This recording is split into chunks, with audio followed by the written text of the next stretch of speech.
The White House seems to be a catastrophe. It's crazy. It's Michigas, a good Yiddishism. It's Michigan. It's just confusing craziness. This is heading toward the end, right? It has to be, right? So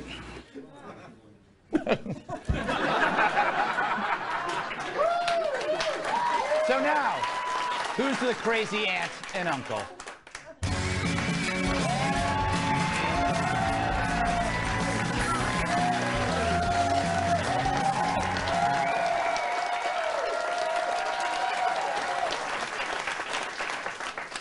There are politicians and there are humans. This is a politician. In too many parts of the world, especially in the Middle East, there's been a breakdown of order that's been building for decades. And it's unleashed forces that are going to take a generation to resolve. This is a human. They're sneaky, dirty rats.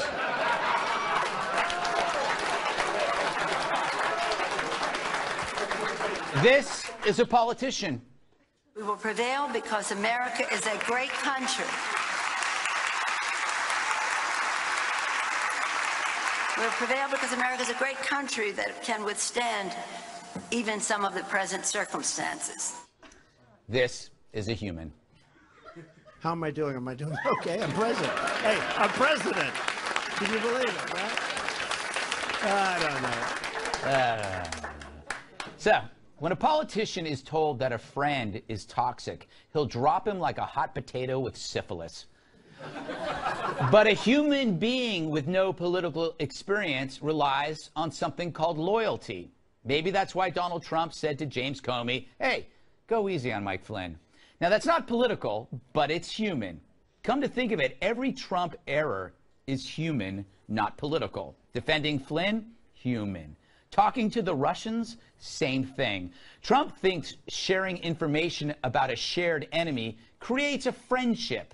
Humans do this. It's called gossip. If I tell you what Lou Dobbs does before every show, you'll like me more. It's true. FYI, he eats a mouse. So Trump's not a Beltway pro. He's a salesman from Queens. He could sell cooties to a 6-year-old. Everything's a blunt negotiation, and the only difference is he's open about it. What's discussed behind closed doors, bribes, bombings, waterboarding, Trump says it to your face. Of course I gave money to the Democrats. Of course waterboarding works. ISIS, I say, bomb the out of them.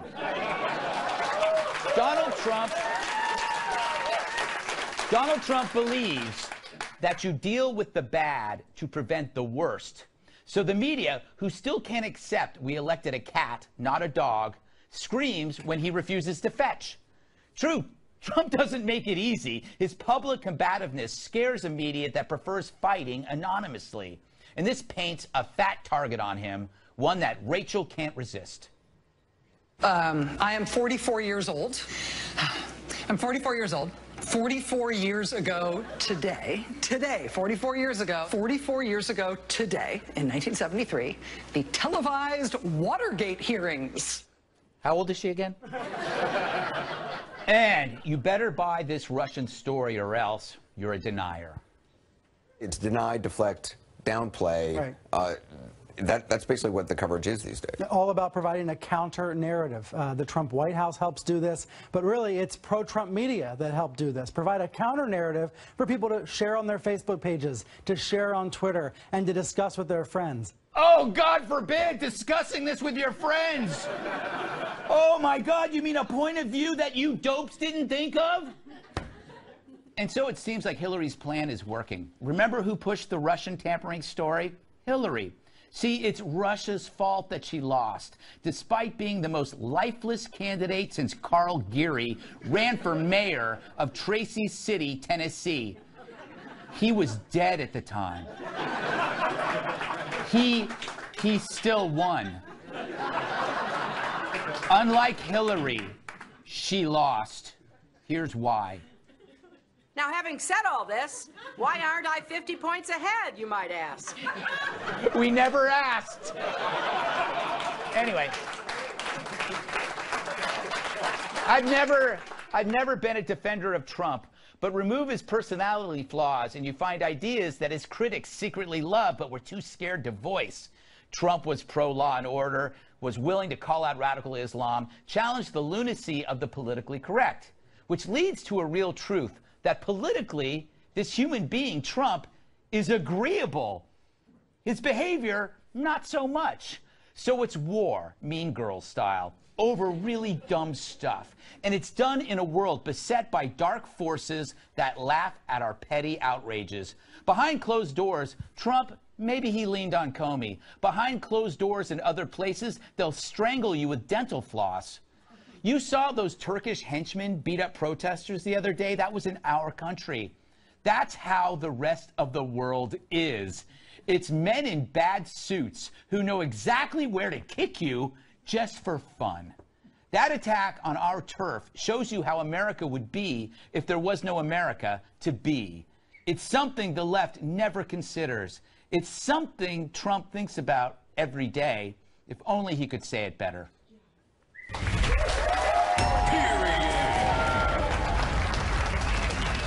Yes. Sit down. Sit down.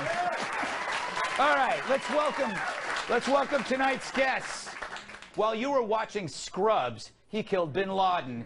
He has a new book detailing how he did it. It's called The Operator. Former Navy SEAL Rob O'Neill. Thank you. While Rob was killing bin Laden, this guy was directing Scrubs. Actor, writer, and comedian Michael McDonald. He has a new show called Nobodies on TV Land.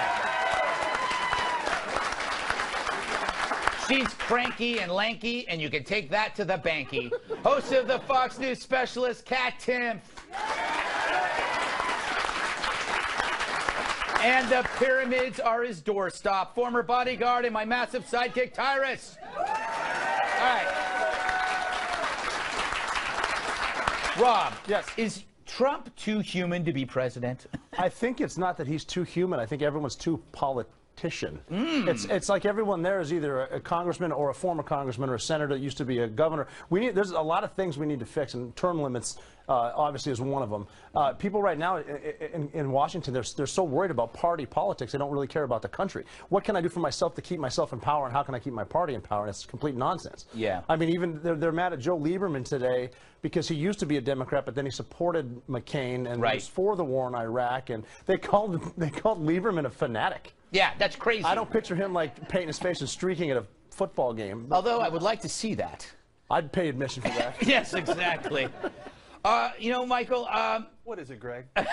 What's on your mind? I have a pain in my lower back. No, I get this vibe that, like, oh, if Trump was more traditional or more political, somehow he'd be accepted. But no, they would hate him a little bit less.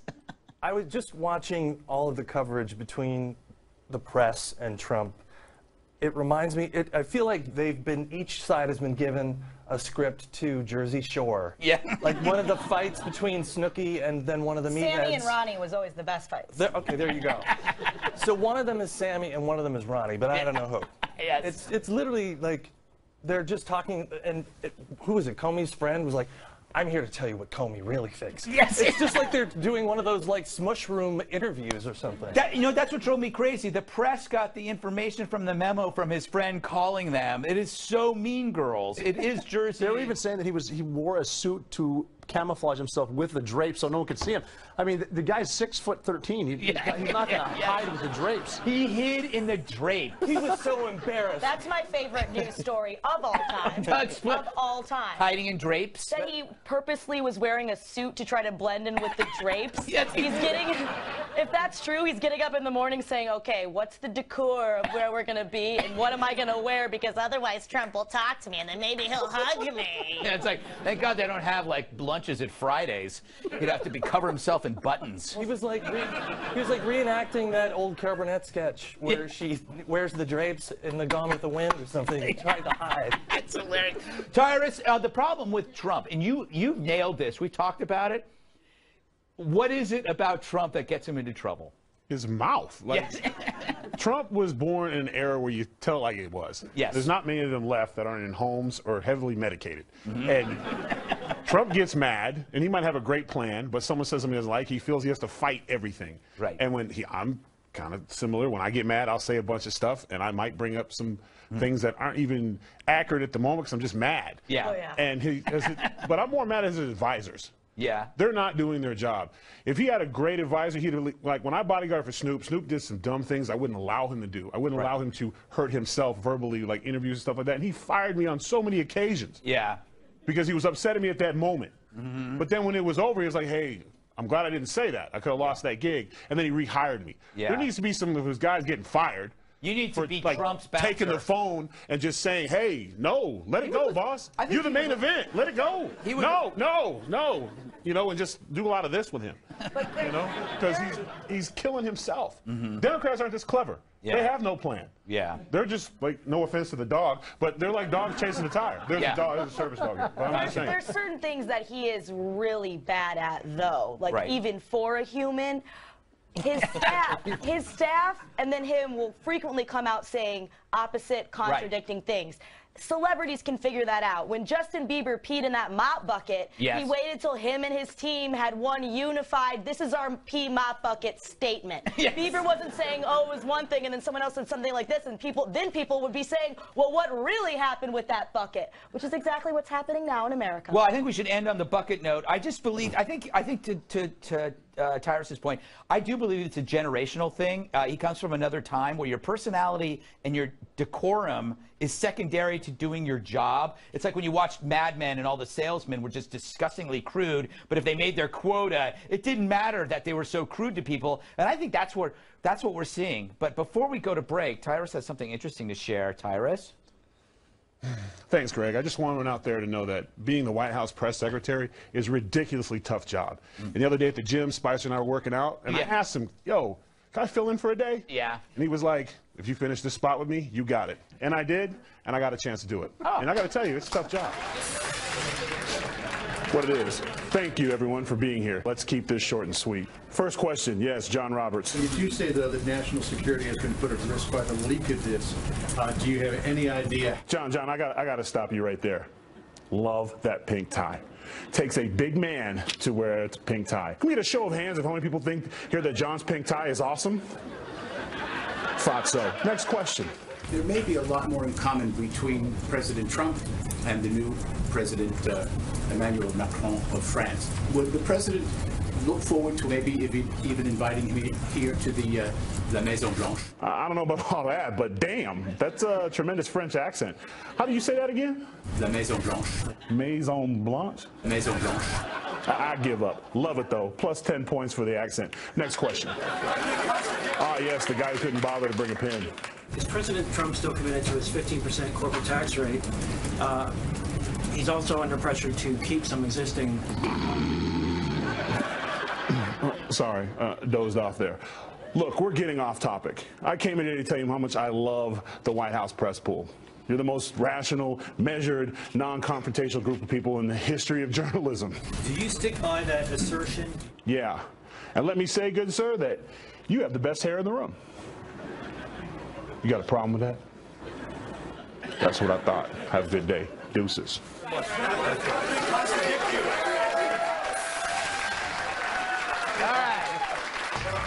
Coming up, I got 3 surprise guests here to talk about President Trump's first foreign trip. But first, how did the media handle all of Trump Russian news this week? Would it surprise you if I said badly?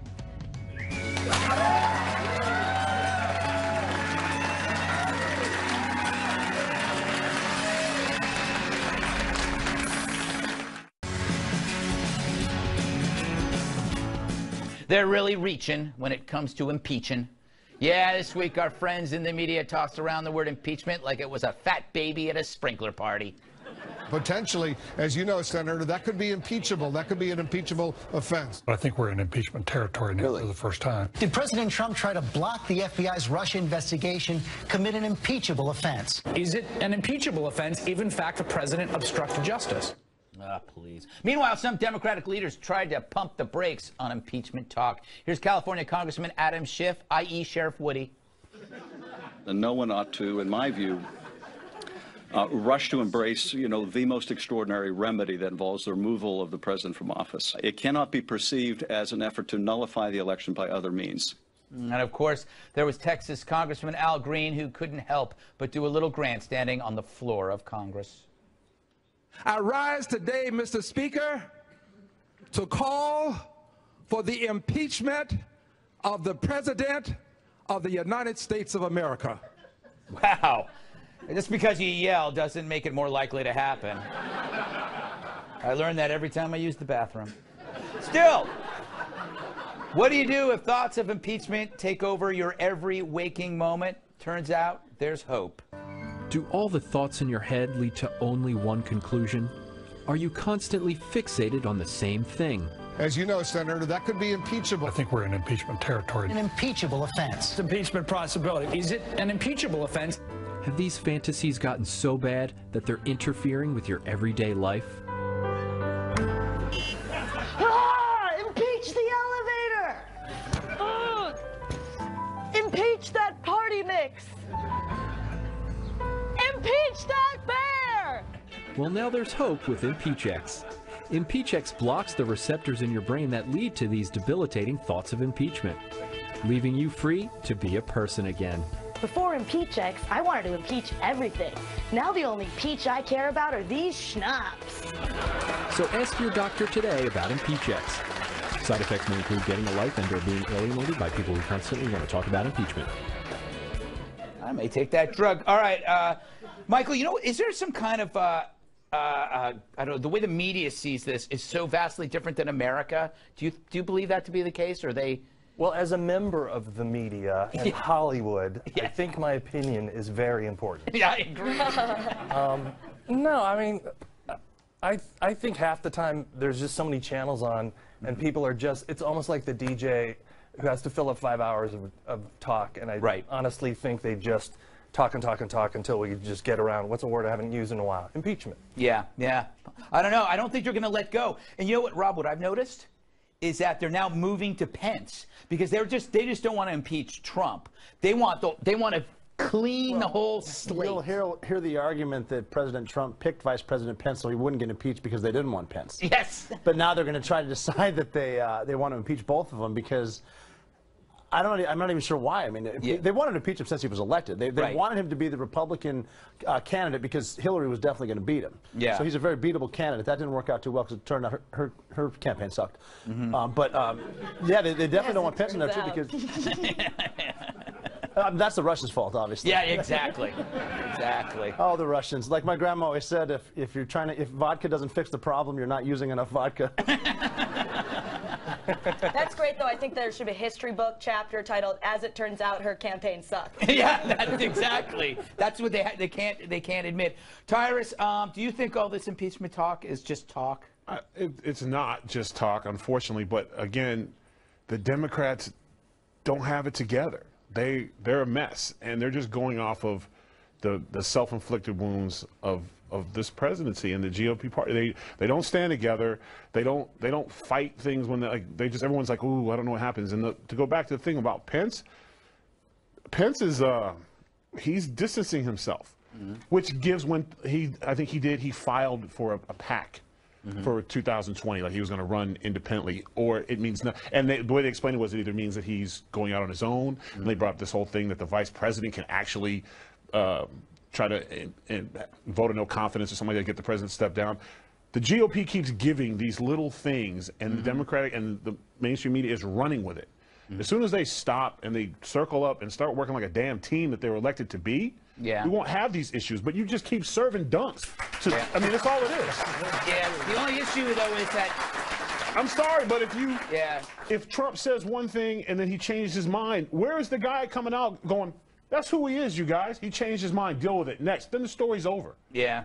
We're just not... The GOP is not doing a good job of fighting stuff over. Because they keep adding chapters to the stuff. Yeah. There's no one in the Democratic Party clever enough to put something on Trump and make it stick. All right. On that note, anybody have any final thoughts before I move on? Yes, I do. I think, well, I didn't get a chance to talk in the segment yet, so I'm wanting to talk in the segment also. I thought you did. I didn't. I said 3 words. Oh, so now you're counting words, Can I have a turn or not? No, yes, you can. It's okay. So What I would think is... Yeah. That happens a lot to women. Yeah, thank you. So... all the outro music is playing. I don't know if I can still talk or not. This is very, very stressful.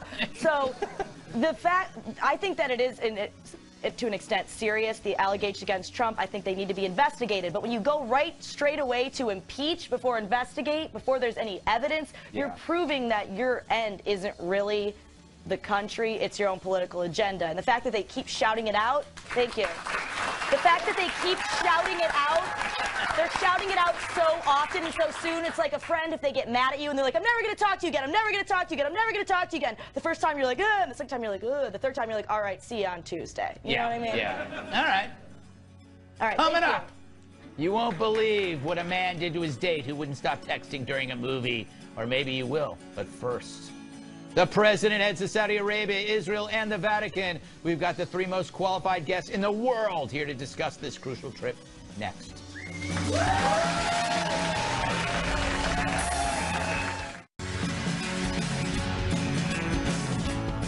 Is he answering the call to unite them all?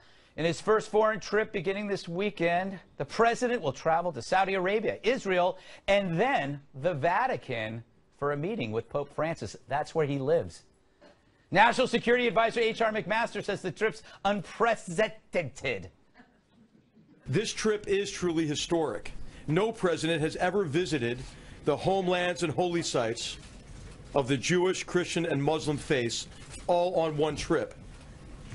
And what President Trump is seeking is to unite peoples of all faiths around a common vision of peace, progress, and prosperity.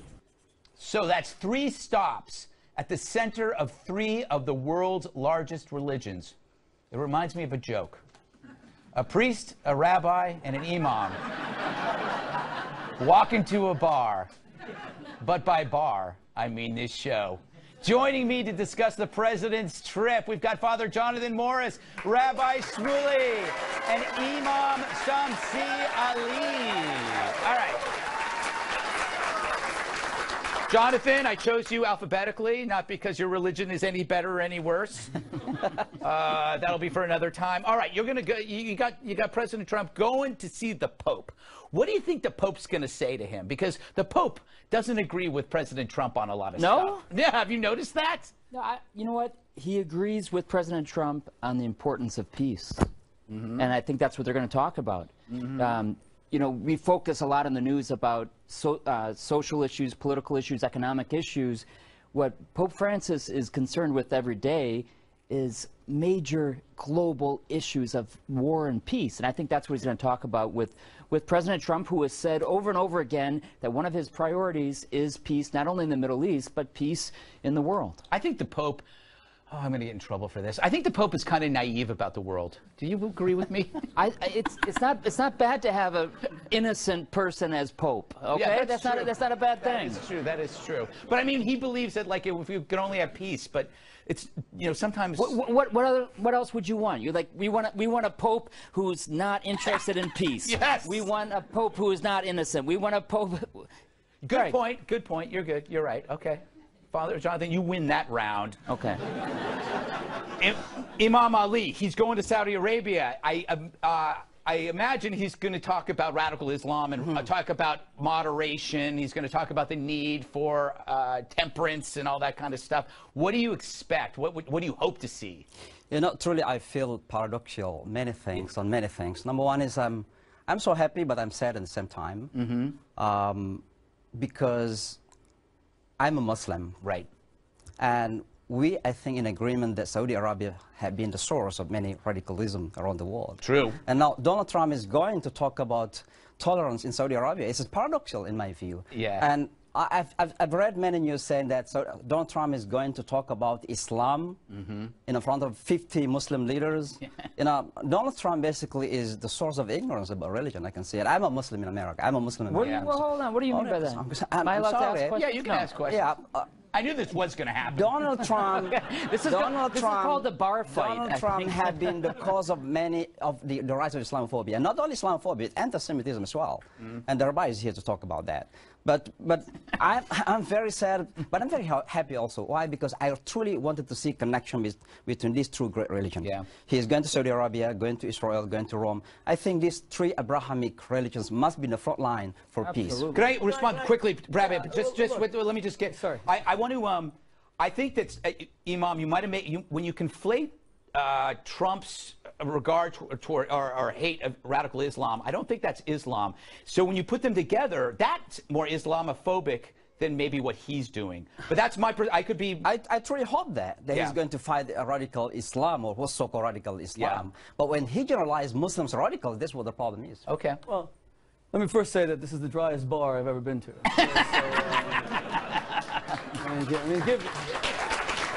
Rabbi, talk about religion phobia as if men of God don't drink. But okay, let me say with respect, with great respect to Imam Shamsi, Donald Trump is the only one who finally punished Assad for killing Muslims and Arabs. Yeah. And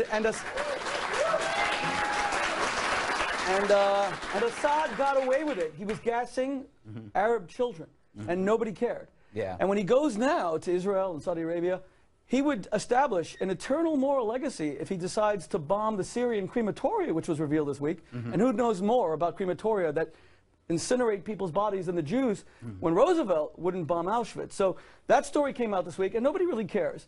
In the final analysis, however perfect or imperfect Trump is, however justifiable some of the comments he made or not, action is what most matters. And you have this genocide in Syria that no one seems to care about. And if the Saudi Arabian leg of the visit goes on without anyone discussing this, it'll be simply astonishing and shocking. Because for all the political upheaval we have had this week in this country, and the final analysis, there are some issues of eternal import that we're really not focused on. Yeah. And at the top of that is stopping mass murder. Yeah, that's a good start. All right, Father. Let's be honest here about Donald Trump. He's not really religious. Let's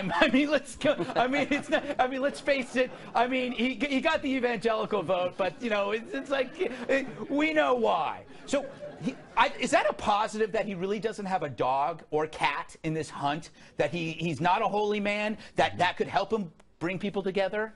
First of all, I should say I love the fact that Greg Gutfeld is like creating world peace here. This is an amazing thing. But thank you. Yeah. But you know what?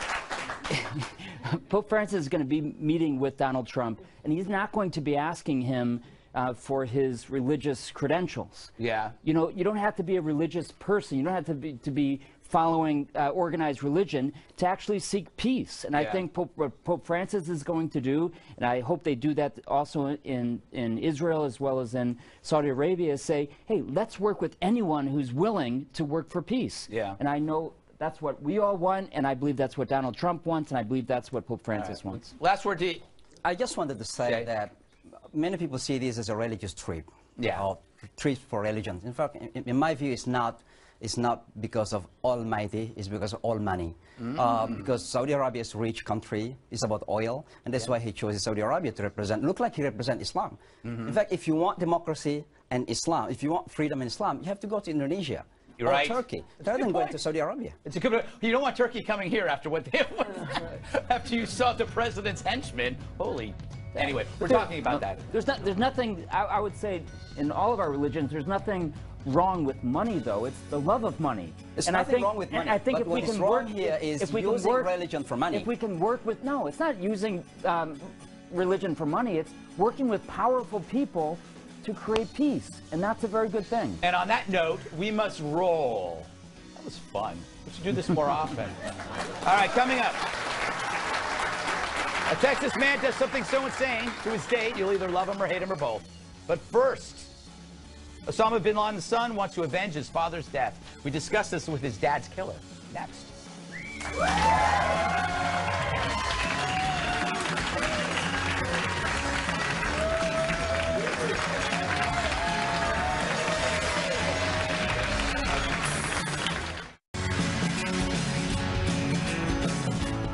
Will evil spawn find a new dawn? Documents seized in the raid that killed Osama bin Laden, thanks Rob, reportedly revealed Osama's son Hamza could become the new leader of Al-Qaeda. Funny that his name contains ham. Anyway, he hasn't been seen in years, though he often appeared in Al-Qaeda propaganda videos as a child. Now he's about 28 and has been named a specially designated global terrorist by the U.S. Hamza's recorded several audio messages in the last 2 years, and according to former FBI agent Ali Soufan, he's bent on avenging his father's death. He's basically saying, America and American people, we're coming, and you're going to feel it, and we're going to take revenge for what you did to my father. We're going to revenge what you did in Iraq. We're going to revenge what you did in Afghanistan. Scary stuff. If only we knew someone who was really good at finding members of bin Laden's family. So, Kat, you dated Hamza. No, I'm joking. I'm joking. Rob, you killed his dad. Yes. I mean, can you come out of retirement and kill him? Well, you know what? This is the younger version of Al-Qaeda, and fortunately, we do have younger versions of Navy SEALs out there. Oh, that's and true. that's why Hamza's hiding in a cave, because he talks a lot. He does a lot of saber rattling. His brother tried that. Didn't work out too well for him on the stairwell, by the way. Yes. And I'm just saying, with these younger SEALs, you'd never push a man to violence when he's been waiting for a reason. Yeah. So he pops his head out. They'll send some more guys to get him, and it's going to end the same way. He's running his mouth. He's trying to get some street cred because ISIS is going away. And, he tweeted you? In a roundabout way, he did. He said something about a meeting. They'll get me. And again, I use his brother as an example. That we didn't have Twitter on the stairwell. You had the best tweet response, though. So I killed your dad, and then we dumped him in the sea. Yeah, that's under 140 characters. Enough said. No, we're just saying he follows in his father's footsteps. I'm sure there's room at the bottom of the ocean for him. Exactly. He'll be chum. So, Michael, while he was doing that, you were, God knows, doing what? What do you see, I don't know, happening to this guy? I think that I'm too terrified to be in this block. Should Hollywood offer him a job? Sure. Maybe as a stunt double? Yeah, I don't know. Exactly. How's that? For whom? I don't know. Look, you are the anti-improv. Yes. Well, you know, I think that it's, what a weird world that we live in, where this man and Osama bin Laden and his son are sort of able to have a conversation via this social media. machine. It's crazy. It is weird. It's crazy. It is weird, though. You know, you mentioned that you bring him to Hollywood or whatever. You know, they hate America because they don't really understand it. I'm convinced you get a few of these leaders one weekend in Vegas, this thing might be over. Yeah, there you go. I'm willing to try. Kat, do you have any tips? Anti-terror tips? I'm just really confused. Yes. You're saying that Osama bin Laden's son grew up to be a bad guy. Yeah. I thought he'd be leading the charge against ISIS. Yeah. Right? Did he retweet you? No, he tweeted at me. He tweeted at you, and you replied. I think they've gotten rid of his Twitter handle. He didn't retweet you? This is a bad sign, man. I know that's a bad sign. You know what? I'm just going to go. If the next Darth Vader of the Middle East is tweeting you, I think we're good. We're missing the whole point. His interviews are hiding behind a blown-up piece of an airplane. Does anyone not see that things aren't good over there? Yeah. I mean, I didn't have a dad, but this whole revenge my dad thing, I don't get it. And the last thing is, he said he was forged in steel. He must have got it from his mama, you know what I'm saying? All right, coming up. What did a guy do to his date after she wouldn't stop texting during their movie date? I might tell you. Next.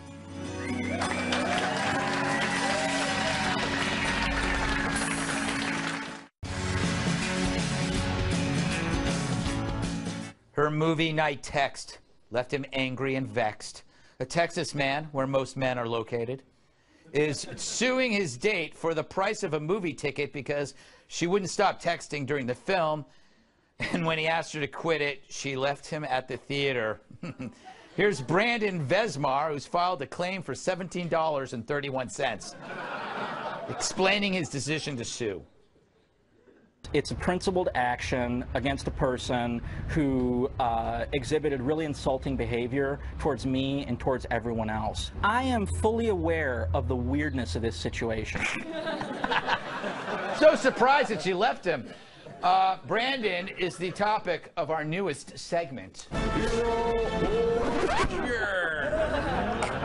That's not how it was supposed to be. I said I was the hero and Shia LaBeouf was going to be the jerk. We somehow changed the graphic without telling me. All right, I'm going to go to you first, Tyrus, hero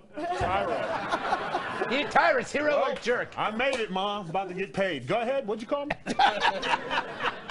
Tyrus, hero or jerk? He's a hero. He's a legend. He's a saint. Why? I'm excited. Well, first of all, he's standing up for men everywhere who are on dates. Yeah. And when you're in the movie theater, the people you're with represent you. Okay. And if she's texting and everyone sees it, people get upset. People That's get true. shocked. Now, She can get you in a fight. She writes checks that your ass has to cash. Now, for me, it's not a problem. I'll cash it. But the average guy, he doesn't need to fight me. Probably will be behind him going, bruh, can you deal with that? Yeah, and it's so true. That could shit. She's and it's putting. rude. Who wants to be with a chick? She's putting you in a dangerous situation. Cat, hero, Jerk. jerk. Text message addiction is a disease that I personally suffer from, and I will just text somebody into the ground. I will text a relationship into the ground, wake up alone and not even know what happened. And there is very little treatment for me, and it's very insensitive to make something that I suffer from also a reason to be sued? There's a treatment, How yes. dare you? Leave your ass at the movie theater. How dare you? And sue you. I've something I gotta do with all these feelings inside me, and sometimes this helps. Let me have it. All right. McDonald's, Thank you. hero or jerk? Oh, how about a little bit of both? Almost like a manimal. A manimal. Half hero, half jerk. Who played Manimal? Let me get on IMDb. Turned into a jaguar. No, but they, you know what they say? Never meet your heroes. Yeah, It doesn't seem like somebody I'd want to meet. Yeah, that's so true.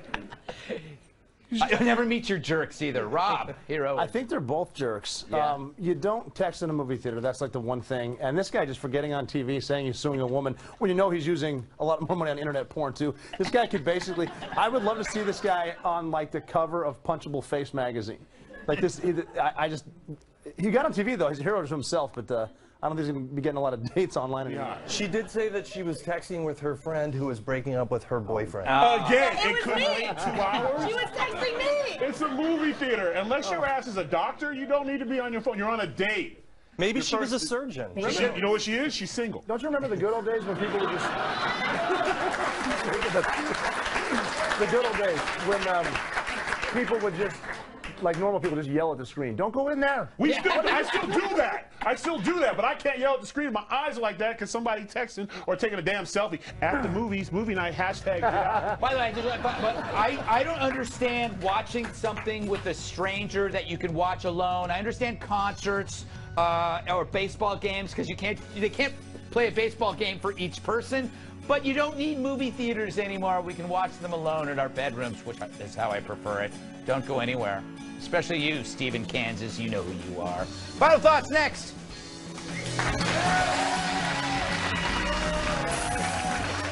If you'll be in New York City and would like free tickets to be part of our studio audience, email gregtix@foxnews.com. See you Monday on the 5 at 9 p.m. Eastern. We're running out of time, so... What you've wanted to say all show, but haven't had the chance to say, so here's your chance to say it. Right now. All right, Rob, start. I just want to plug the book, The Operator. It came out a few weeks ago. It's a bestseller. If you want to read it twice, buy it twice. Yeah, it's a great book. Thank you. It's a killer read. Michael. Yes, I know. It was meant to be dumb. Hey, watch Nobodies on TV Land, and if you want, you can catch up to the old episodes by logging on to tvland.com. Ah, very good. Tyrus? As I came in today, I walked through a sea of fans, and one of your fans, not mine, gave me this. Says, for Greg, he wrote a joke for the show. Okay, let's hear it. Oh, nice. I'm going to read it to the show. Okay, quickly. I have not looked at it. All right. I have no idea what I'm about to see. If it's a long one, then don't do it. Okay. Never mind.